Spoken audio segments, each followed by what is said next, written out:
Well, obviously, a great SEC game.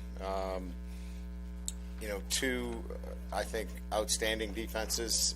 Ours was better in the second half. I think they had 6 possessions, and I think they punted, 3 times. And I know they had a field goal. We had the interception.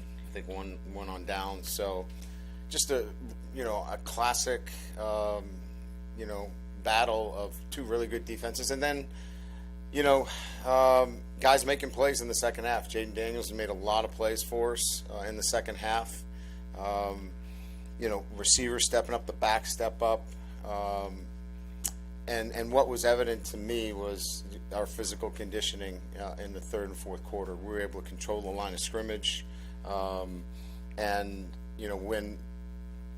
everybody knew we needed to run the football, I know I was asked this question several times.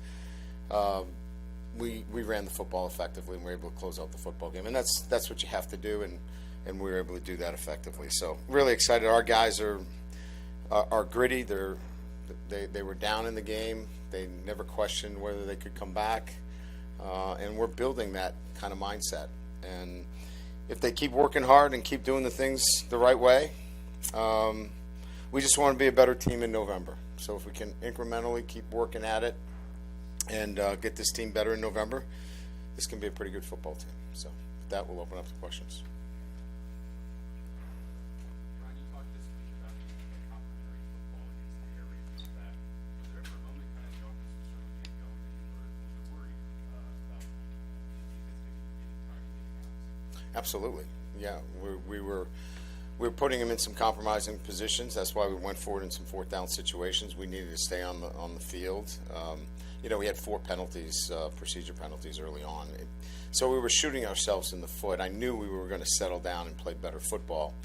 It was just a matter of that we had to play great on defense, and we did early on to kind of stem the tide until we started playing better.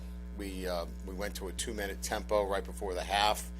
Obviously, that worked very well for us. We were able to get on the board and kind of get some momentum going into halftime, and then, obviously carried that throughout the second half. Coach, here on the left, defense obviously played great. What was Matt House's kind of philosophy or game plan going into this one? Yeah, we had talked about it. The most important thing is you can't give them a pre-snap look that is comfortable. And I think our players did an incredible job of following through with a game plan that gave them a pre-snap look, and it changed post-snap. And that's the players being disciplined. That's mixing up calls. We played a lot of man on the back. We did not give them free dump-offs to the back, which gets them in really favorable down and distance situations and forces them to execute the ball down the field, which, they hadn't shown that they were going to push it vertically that far. So I think the kids did a great job of executing the game plan, and Matt did a great job with the staff of putting together the kind of disguises necessary to go against the air raid. Coach, we kind of saw the run game open up around the fourth quarter. Do you think the struggle with the run game in those first 3 quarters were due to, the offensive line just needing time to, mesh and get their reps in? It's a very good defense that we're playing. You saw there's a lot of movement, there's a lot of stunting, there's a lot of blitzing. We're playing 2 true freshmen at the tackles positions. I think that might be our 3rd lineup change this year. So continuity is important on the offensive line. There's a lot of calls. So continuity is important. But I would say physical conditioning was really huge in the second half for us, and we were able to really move them off the ball late. Coach, talk about the adjustment you made in the second half. It seemed like y'all went to like a quick step drop with Jaden to get the ball out of his hands quicker. There's something y'all talked about at halftime, or what? Yeah, so a couple of things. First of all, we went into some 7-man protection. We left the tight end in, some max protection. The ball came out quicker.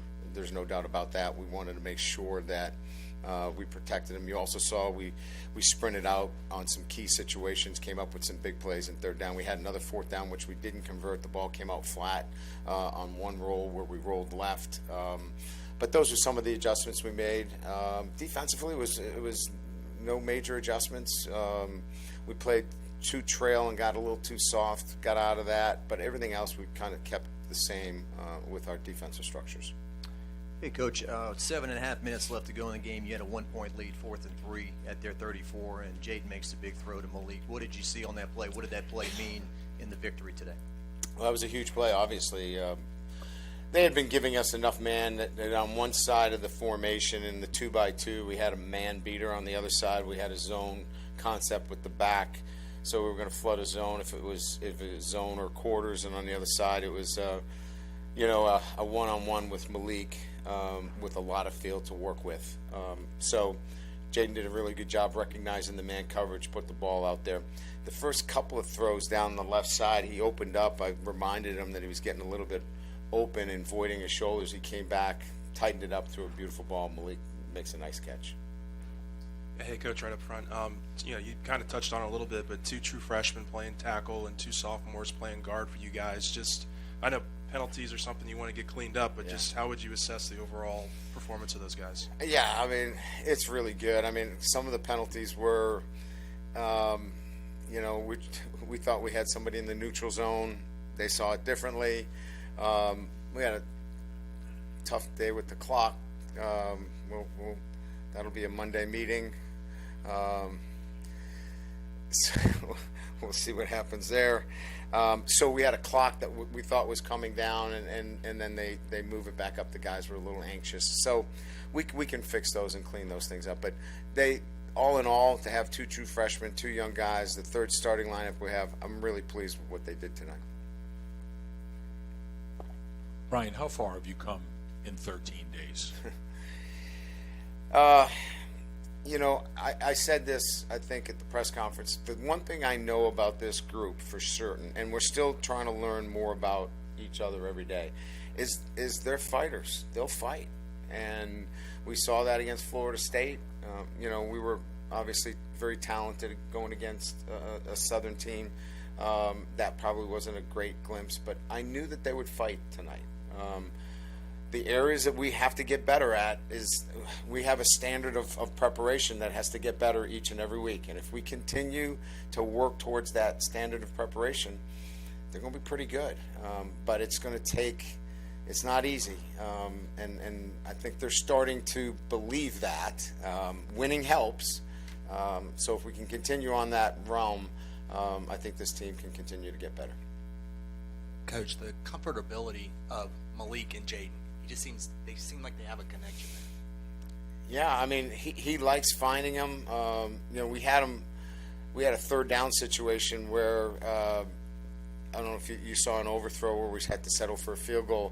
Malik got the signals crossed up, but he was looking for Malik in that situation. He was on a Z score, and we ran a different route. But he does feel comfortable getting the ball to him. We'll get it to Kayshawn too.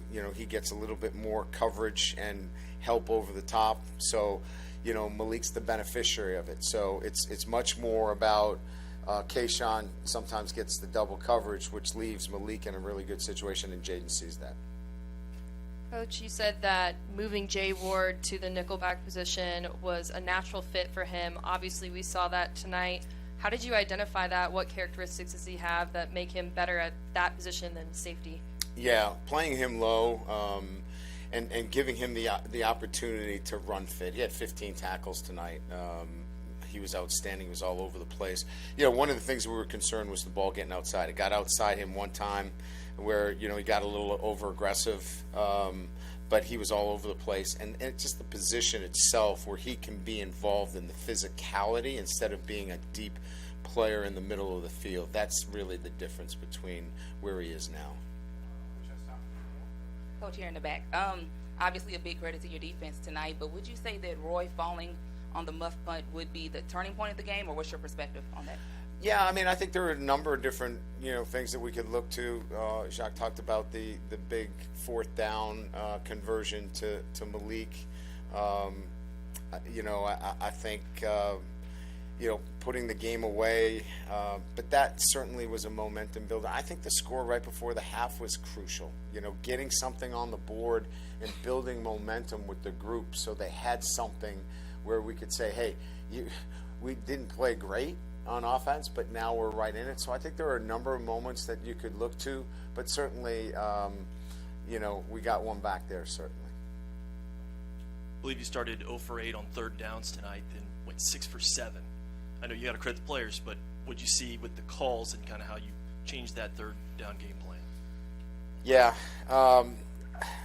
paralysis by analysis, maybe. Early on, we went faster. We kept 7-man protections, simplified it. Maybe got a little too cute early on, and kept it a little bit simpler, moving forward in those third down conversions, and got the ball out quicker, and we got some run after the catch, instead of trying to get to the markers. Good. All right. Thank you.